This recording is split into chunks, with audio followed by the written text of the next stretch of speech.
नमस्कार, एक बार फिर आप सभी का स्वागत। INS 24/7 पर आप देख रहे हैं अंचल। मैं हूं साधना और शुरुआत करते हैं एक अच्छी खबर के साथ। मध्य प्रदेश की मोहन सरकार ने लाखों कर्मचारियों के लिए एक बड़ा तोहफा दिया है। 12 लाख कर्मचारी और पेंशनर्स को 3% महंगाई भत्ता देने का आदेश जारी हुआ है। कर्मचारियों और पेंशनर्स को बढ़ा हुआ जो पैसा है अप्रैल के वेतन के साथ मई महीने में मिलेगा। साथ ही 1.5 लाख शिक्षकों के लिए अच्छी खबर, 1,75,000 रुपए का एरियर मिलेगा।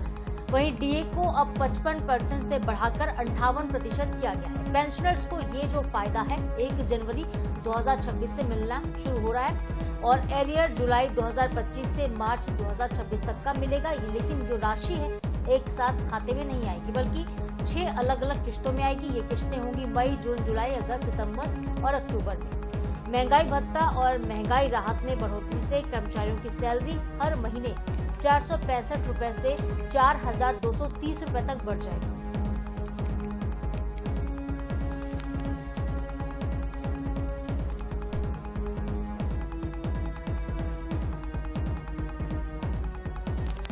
तो 12 लाख कर्मचारियों और पेंशनर्स को सीधा फायदा होगा। सरकार ने 3% महंगाई भत्ता बढ़ा दिया है और डीए अब 55% से बढ़कर 58% हो चुका है। और ऐसे में करीब 1.5 लाख शिक्षकों को एरियर भी मिलेगा और ये जो एरियर है 6 अलग अलग किश्तों में ट्रांसफर किया जाएगा।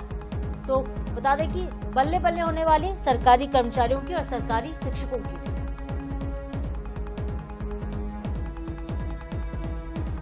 दतिया जिले से कांग्रेस के विधायक राजेंद्र भारती के मामले पर पीसीसी चीफ जीतू पटवारी ने मध्य प्रदेश विधानसभा के अध्यक्ष नरेंद्र सिंह तोमर पर सवाल खड़े किए थे। पटवारी के सवाल पर विधानसभा के अध्यक्ष नरेंद्र सिंह तोमर ने शुक्रवार को सिलसिलेवार जवाब दिया। तोमर ने कहा कि विधानसभा से जो कार्रवाई की गई वो नियमानुसार है। नियम कहता है कि 2 साल से ज्यादा सजा अगर किसी विधायक को होती है तो उसकी सदस्यता शून्य हो जाती है। हमने ये कार्रवाई कानून के जानकार महाधिवक्ता की राय के बाद की है। विधानसभा अध्यक्ष ने आगे कहा है कि विधानसभा अध्यक्ष और सचिव का पद जो है दलगत भावना से ऊपर होता है। कई ऐसे मामले हैं जहां पर पहले भी कार्रवाई की गई है। राजेंद्र भारती कोर्ट जा सकते हैं, उनके पास रास्ता है।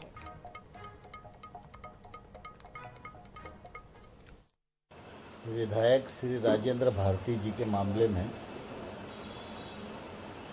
न्यायालय ने फैसला दिया और उसमें उनको दोषी सिद्ध पाया और 3 साल की सजा कोर्ट ने सुनाई।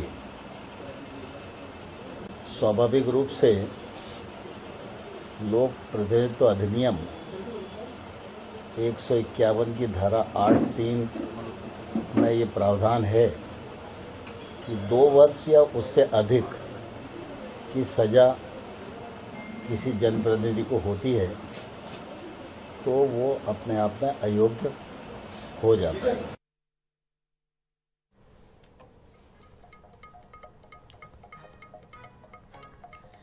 तो दतिया विधानसभा सीट खाली होने और कांग्रेसियों के लगाए गए आरोप पर बीजेपी के प्रदेश अध्यक्ष हेमंत खंडेलवाल ने भी अपनी प्रतिक्रिया दी है। मीडिया से चर्चा में बीजेपी के अध्यक्ष ने कहा है कि दतिया कांग्रेस के विधायक पर किसी आरोप के कारण कोर्ट ने कार्रवाई की है। पूरी तरह से ये न्यायालयीन प्रकरण है। न्यायालय ने जो कार्रवाई की है, आप चाहे बीजेपी हो या फिर कांग्रेस हो, उसका स्वागत करना ही चाहिए। कोर्ट के आदेश का पालन करना होगा। विधानसभा चुनाव होना है, इसका निर्णय चुनाव आयोग और संबंधित हमारी संस्था लेगी। किसी सदस्य की अगर सदस्यता गई है तो नियम के अनुसार संविधान के अनुरूप जो भी कार्य होगा वो होगा। भारतीय जनता पार्टी अदालत के साथ है। मामले में बीजेपी का किसी भी प्रकरण से कोई लेना देना नहीं है।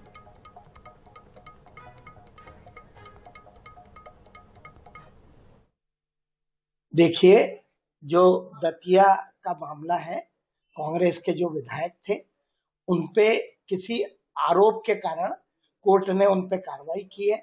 ये पूरी तरह न्यायालयीन प्रकरण है। न्यायालय ने जो कार्रवाई की उसका चाहे भाजपा हो चाहे कांग्रेस हो, उन्होंने स्वागत करना चाहिए और जो भी कोर्ट के निर्देश रहेंगे उसका भारतीय जनता पार्टी पालन करेगी।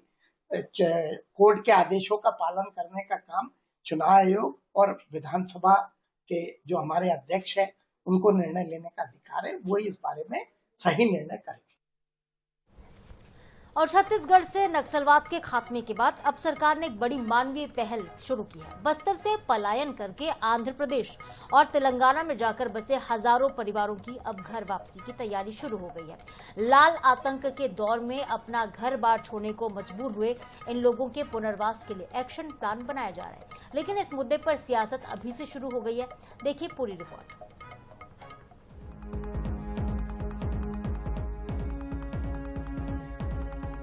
एक समय था जब बस्तर समेत छत्तीसगढ़ के कई जिले नक्सलियों के गढ़ माने जाते थे। बीजापुर, सुकमा, दंतेवाड़ा और नारायणपुर में नक्सलियों का जबरदस्त आतंक था। हालात ऐसे बने कि सलवा जुड़ूम के दौरान हजारों ग्रामीणों को अपना घर तक छोड़ना पड़ा। नक्सल हिंसा, जलते गांव और जान के खतरे के बीच बड़ी संख्या में लोग आंध्र प्रदेश और तेलंगाना के गांवों में जाकर बस गए। दशकों तक ये परिवार अपने ही देश में विस्थापितों के जैसा जीवन जीते रहे, लेकिन अब हालात बदल चुके हैं और सरकार इन्हें वापस लाने की तैयारी में जुट गई है। बस्तर से आंध्र प्रदेश, तेलंगाना गए लोगों की होगी वापसी। 31,098 लोग दूसरे राज्यों में प्रवासित। तेलंगाना के 467 गांवों में 19,709 लोग, आंध्र प्रदेश के 184 गांवों में 11,389 लोग, 6,939 परिवार कुल 651 गांवों में बसे। पुनर्वास के लिए सरकार का एक्शन प्लान तैयार। एसीएस स्तर पर बैठक, कलेक्टर्स को निर्देश। जो लोग उस समय कहीं और चले गए थे वो अपने अपने स्थानों पर वापस आना चाहते हैं, वो भी बात आ रही। आने वाले समय में सभी विभाग अपना अपना दायित्व का निर्वहन करेंगे, अपना अपना काम करेंगे। अभी जैसे बस्तर के बहुत साथी आज दूसरे प्रदेश में जाके पलायन कर रहे हैं। आखिर इसका अगर दोषी है तो केवल आप हैं, क्योंकि आप रोजगार नहीं दे पा रहे हैं। तो मैं ये कहना चाहूंगा कि ऐसे लोगों को रोजगार आप दे पाएंगे क्या? बेहतर शिक्षा दे पाएंगे क्या? बेहतर उनकी सुरक्षा कर पाएंगे क्या? ये मेरा सवाल है। अब सरकार इन सभी परिवारों की घर वापसी और पुनर्वास की योजना बना रही है। इसके लिए अंतर विभागीय समिति काम कर रही है, लेकिन इस पहल के बीच सियासी बयानबाजी भी शुरू हो चुकी है। उप मुख्यमंत्री विजय शर्मा का कहना है कि वापसी की प्रक्रिया शुरू कर दी गई, जबकि कांग्रेस नेता संतराम नेताम ने पलायन के लिए बीजेपी सरकार को जिम्मेदार ठहराया। लाल आतंक के कारण जिन परिवारों को अपनी जमीन और अपनी जड़ों से दूर होना पड़ा, अब उनके लिए वापसी की उम्मीद जगी है। सरकार की पहल अगर जमीन पर सफल होती है तो हजारों परिवारों को नई जिंदगी मिल सकती है। हालांकि सियासत के बीच सबसे बड़ी राहत उन लोगों के लिए होगी जो सालों से घर लौटने का इंतजार कर रहे हैं। गौरव शर्मा, INS 24/7, रायपुर। छत्तीसगढ़ के शिक्षा मंत्री गजेंद्र यादव ने बस्तर को लेकर एक बड़ा बयान दिया है। उन्होंने कहा है कि एक समय था जब लोग बस्तर जाने से डरते थे, लेकिन आज हालात पूरी तरह से बदल चुके हैं। 70 साल में पहली बार पुवर्ती गांव में तिरंगा फहराया गया, जो कि एक नए दौर की शुरुआत का ही संकेत है। अब वहां के बच्चे नियमित तौर पर स्कूल जाते हैं, जहां पे शिक्षा का माहौल बन रहा है। उन्होंने बताया कि नक्सलियों ने 37 स्कूलों को ध्वस्त कर दिया था, जो कि फिर से शुरू हो चुके हैं। मुख्यमंत्री विष्णुदेव साय के नेतृत्व में क्षेत्र में शांति और विकास का माहौल बना है और आने वाले वक्त में बस्तर पूरी तरह से विकसित और नक्सल मुक्त क्षेत्र के रूप में उभरेगा। देखिए, एक समय लोग बस्तर जाने से डरते थे। आज सौभाग्य है, 70 साल में पहली बार पुवर्ती गांव में भारत का तिरंगा झंडा गणतंत्र दिवस पहली बार लोगों ने वहां फहराया। वहां के बच्चे स्कूल जा रहे हैं। माननीय विष्णुदेव साय जी के नेतृत्व में 37 बंद पड़े स्कूल जो नक्सलियों ने जिन स्कूलों को ध्वस्त कर दिया, वहाँ वो 37 गांव फिर से स्कूल प्रारंभ हो गया। बच्चे स्कूल जाना चालू कर दिए और हिडमा मारा गया। पापारा जो अंतिम उनका विंग कमांडर था, वो भी अपने 17 साथियों के साथ सरेंडर कर दिए। कल बहुत बालाघाट से खबर। LPG सिलेंडर को लेकर लगातार हो रहे विवाद के बाद पुलिस ने अब वितरण करने का फैसला किया है। दरअसल कुछ मामलों को लेकर उपभोक्ताओं के बीच विवाद शुरू हुआ था। थाने में शिकायत हुई थी और इसके बाद पुलिस ने गैस एजेंसी के संचालकों के बीच सामंजस्य बनाकर थाना परिसर से सुरक्षित माहौल में गैस वितरण की व्यवस्था बनाई है। अब पुलिस सुरक्षा और सख्त निगरानी के बीच एजेंसी के कर्मचारियों के द्वारा उपभोक्ताओं को सिलेंडर बांट रही है। इस व्यवस्था से उपभोक्ताओं को काफी राहत मिली है और उन्होंने पुलिस की इस पहल की सराहना भी की है। सर, मैं सुपीरियर सेल्स गया था वहाँ पे दिल्ली चौक में। वहाँ पे कम से कम 1 महीने से मुझे गैस की टंकी नहीं मिली। अच्छा। फिर पता चला मेरे को अभ्यास की यहाँ पे मिल जाएगी, तो फिर मैं यहाँ पे आया। खत्म हो गई थी तो किसी और के यहाँ खाना खाना पड़ रहा था। कम से कम 100 लोग वहाँ बैठे रहते थे लाइन से, फिर भी कई दिन बोले तो अपन 2-4 दिन में जा के रहा, लेकिन सिलेंडर नहीं मिला मुझे। जी हाँ, जैसे शहर में जानकारी मिल रही थी कि अलग अलग गैस एजेंसी है, वहाँ पर काफ़ी भीड़ भाड़ हो रही है, क्योंकि हम वहाँ व्यवस्था बनाने के लिए भी हम पुलिस फोर्स पहुँचते थे, लेकिन सभी जगह पुलिस फोर्स पहुँचना असंभव हो रहा था। तो ऐसी स्थिति में जो कि कुछ विवाद भी हो रहे थे, धक्का मुक्की हो रही थी, उस विवाद की स्थिति को हटाते हुए ताकि थाने से वितरण कराएंगे तो बहुत ही व्यवस्थित रूप से होगी, किसी प्रकार का कोई लड़ाई झगड़ा भी नहीं होगा। तो बालाघाट में जहां थाने से सिलेंडर मिल रहा, तो वहीं इंदौर में एलपीजी गैस कनेक्शन के लिए पोर्टल 1 महीने के लिए बंद कर दिया गया। अब नए कनेक्शन के लिए 1 महीने के बाद ही आवेदन होगा। इंदौर खाद्य आपूर्ति विभाग के अधिकारी के मुताबिक ई-केवाईसी भी 1 महीने के बाद ही होगी और इसके बाद ही नए कनेक्शन मिलेंगे। अगर किसी को फौरन गैस का कनेक्शन या फिर टंकी की आवश्यकता है तो घरेलू उपयोग के लिए 5 किलो की टंकी उपलब्ध करवाई जा रही है। उन्होंने ये भी कहा है कि व्यवस्था तब तक रहेगी जब तक नए कनेक्शन की प्रक्रिया पूरी नहीं हो जाती है। इस दौरान किसी को अगर कोई समस्या होती है तो नजदीकी गैस एजेंसी से कांटेक्ट कर सकते हैं। अधिकारियों ने लोगों से अपील भी की है कि सहयोग करें और कहा कि व्यवस्था जल्द ही सामान्य हो जाएगी।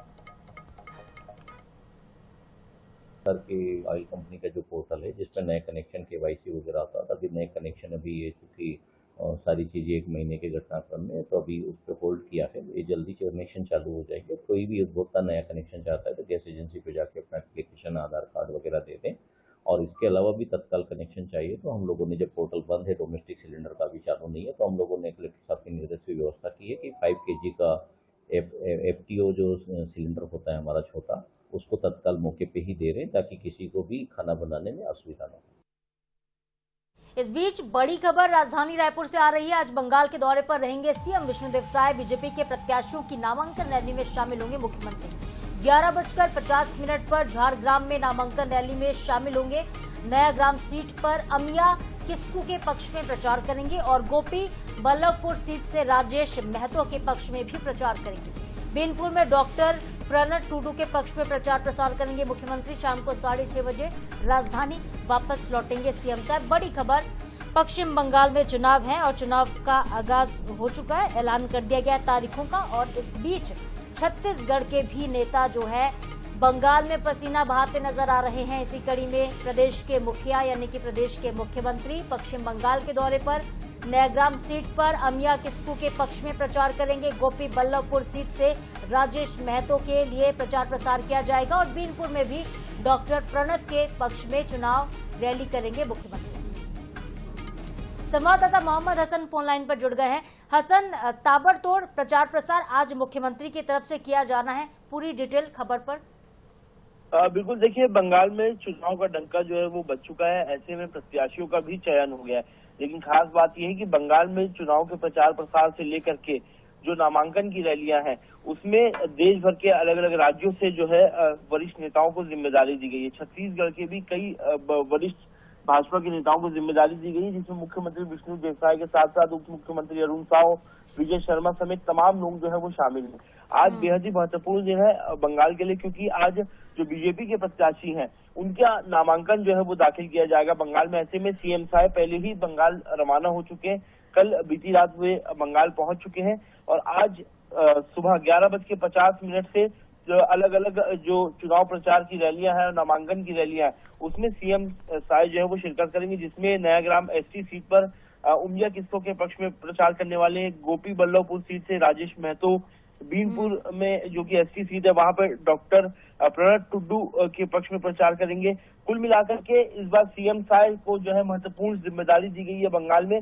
तमाम प्रत्याशियों के साथ वो प्रचार करते हुए नजर आएंगे। छत्तीसगढ़ में जिस प्रकार से विकास हो रहा है उस मॉडल को वहां पर जो है कहीं ना कहीं रखा जाएगा, वहां की जनता को बताया जाएगा, ताकि आने वाले समय में चुनाव में कहीं ना कहीं बीजेपी ने भी बड़ी जीत का जो है बंगाल में दावा किया है। बिल्कुल, और निकलने से पहले पश्चिम बंगाल दावा करते दम भरते नजर आए थे। मुख्यमंत्री भी कहा था कि इस बार पश्चिम बंगाल में भारतीय जनता पार्टी और एनडीए की ही जीत होगी। हसन, आप बनी रही हमारे साथ, कुछ और भी खबरें हैं जिस पर आपसे आगे हम जानकारी लेंगे। तो एक और बड़ी खबर रायपुर से आपको बताते हैं। दक्षिण पूर्व मध्य रेलवे के कई मेमू और पैसेंजर ट्रेन रद्द हो गई हैं। रायपुर उरकुरा मांढर सेक्शन में काम चल रहा है, जिसके चलते ट्रेनें रद्द होंगी। आज से 6 अप्रैल तक कुल 10 ट्रेनें रद्द होंगी और 4 ट्रेनें ऐसी हैं जो कि गंतव्य से पहले ही समाप्त हो जाएंगी। और कौन कौन सी वो ट्रेनें हैं, चलिए जानकारी ले लेते हैं। मोहम्मद हसन संवाददाता लगातार हमारे साथ जुड़े हुए हैं फोन लाइन पर। हसन, एक बार फिर से यात्रियों को बड़ा झटका और कई ट्रेनें कैंसिल हैं, कई ट्रेनों को डाइवर्ट किया गया है, तो कई ट्रेनें गंतव्य से पहले खत्म हो जाएंगी, पूरी जानकारी। बिल्कुल देखिए, एक और जहां पर गर्मी की छुट्टियां मनाने लोग कहीं ना कहीं घूमने जा रहे हैं, ऐसे में अब ट्रेनों की व्यवस्था को लेकर के कहीं ना कहीं यात्रियों के लिए एक बड़ा झटका है। दक्षिण पूर्व मध्य रेलवे के रायपुर उरकुरा मांडा सेक्शन में ऑटोमेटिक सिग्नलिंग का कार्य जो है वो किया जाएगा, जिसके चलते आज यानी कि 4 अप्रैल से लेकर के 6 अप्रैल तक लगभग 10 ट्रेनों को रद्द किया गया। इसके अलावा 4 ट्रेनें ऐसी हैं जिन्हें गंतव्य से पहले समाप्त किया जाएगा। जिन ट्रेनों को रद्द किया गया उसमें मुख्यतः रायपुर बिलासपुर मेमो और रायपुर मेमो कैंसिल की गई है। गेवरा रोड बिलासपुर रूट की ट्रेनों को रद्द किया गया है। रायपुर इतवारी पैसेंजर रद्द की गई है। पैसेंजर और मेमो ट्रेन इसमें शामिल है, यानी कि रायपुर, दुर्ग, बिलासपुर, इतवारी, इन जो रूट है, इन रूट की जो लगभग ट्रेनें हैं उन्हें कहीं ना कहीं रद्द किया गया। जो इन रूट पर सफर करने वाले थे उन यात्रियों को थोड़ी परेशानी का सामना जो है वो जरूर करना पड़ेगा। बिल्कुल आप सही कह रहे हैं कि गर्मी की छुट्टियां शुरू होने वाली हैं और देखिए, और ऐसे वक्त में लोग ज्यादा से ज्यादा रेल यात्रा करते हैं, सफर करते हैं, तो अब उनको परेशानी तो होने ही वाली है। हसन बने रही, आगे भी एक खबर है जिस पर आपसे हम जानकारी लेंगे।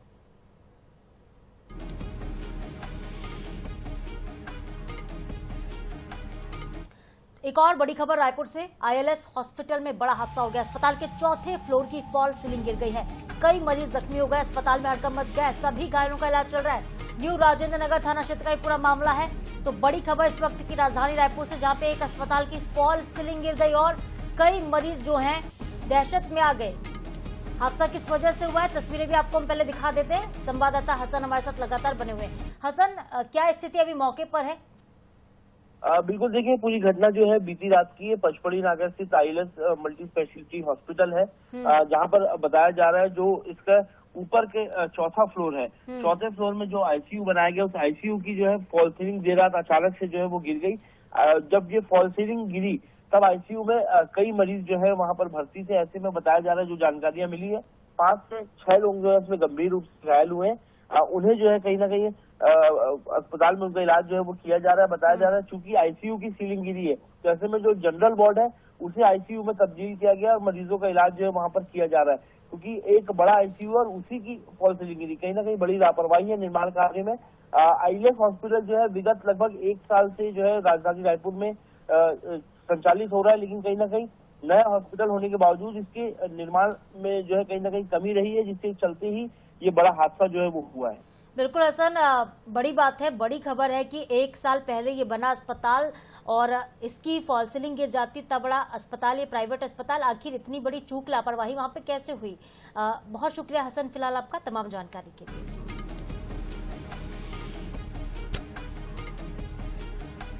तो रायपुर से एक और बड़ी खबर है। भाजपा का गांव चलो अभियान 6 से 14 अप्रैल तक अभियान चलेगा। ग्रामीण क्षेत्रों का दौरा करेंगे सीएम।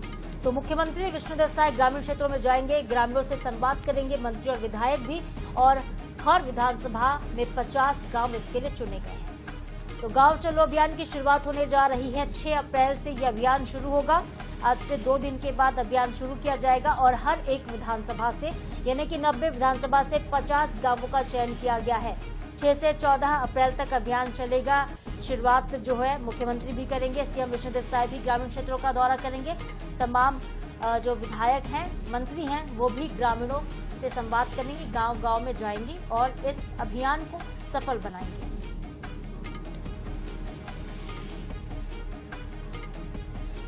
एक और बड़ी खबर रायपुर से। विदेश मंत्री एस जयशंकर रायपुर आ रहे हैं।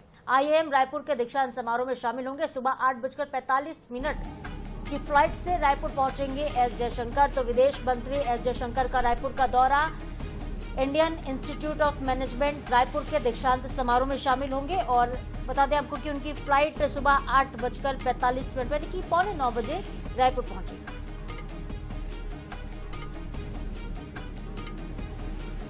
तो IIM का दीक्षांत समारोह जो है आज होने जा रहा है, जिसका हिस्सा बनने के लिए मुख्य अतिथि के तौर पर आ रहे हैं देश के विदेश मंत्री एस जयशंकर, जो कि इस दीक्षांत समारोह में शामिल होंगे।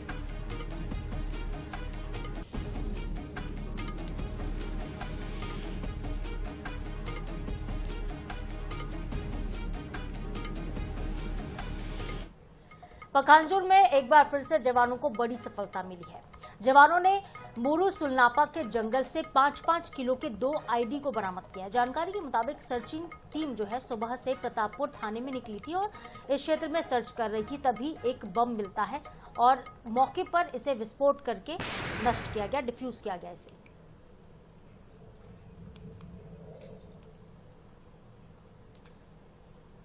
तो देखिए, भले ही नक्सलियों के खात्मे की बात कही जा रही हो, खात्मे का ऐलान कर दिया गया हो, लेकिन अब भी कई ऐसे क्षेत्र हैं जहां पर आईडी को दबा के रखा गया है और यही वजह है कि सर्च अभियान अब भी चल रहा है इन क्षेत्रों में और सर्चिंग के दौरान इस तरह से आईडी बरामद किए जा रहे हैं।